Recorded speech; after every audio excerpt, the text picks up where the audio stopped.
Jamkhambhaliya Dwarka highway પર પણ અકસ્માતની ઘટના બની છે તો હાઈવે ઉપર અકસ્માતની ઘટનાઓમાં વધારો થઈ રહ્યો છે। કાર અને બાઇક વચ્ચે અકસ્માત સર્જાયો હતો।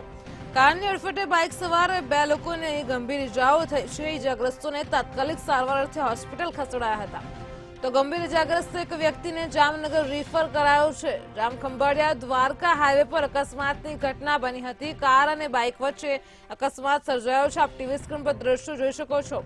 ઇજાગ્રસ્તોને તાત્કાલિક સારવાર અર્થે હોસ્પિટલ ખસેડાયા છે તો કારની અડફેટે બાઇક સવાર બે લોકોને ગંભીર ઇજાઓ પહોંચી છે। આ ગંભીર ઇજાગ્રસ્ત એક વ્યક્તિને જામનગર રેફર કરાયો છે। અકસ્માતને પગલે નેશનલ હાઈવે પર લોકોના ટોળા એકઠા થઈ ગયા હતા। કારની અડફેટે બાઇક સવાર બે લોકોને ગંભીર ઇજાઓ પહોંચી છે તો જામખંભાળિયા દ્વારકા હાઈવે પર અકસ્માત બન્યો છે। કાર અને બાઇક વચ્ચે અકસ્માત સર્જાયો છે।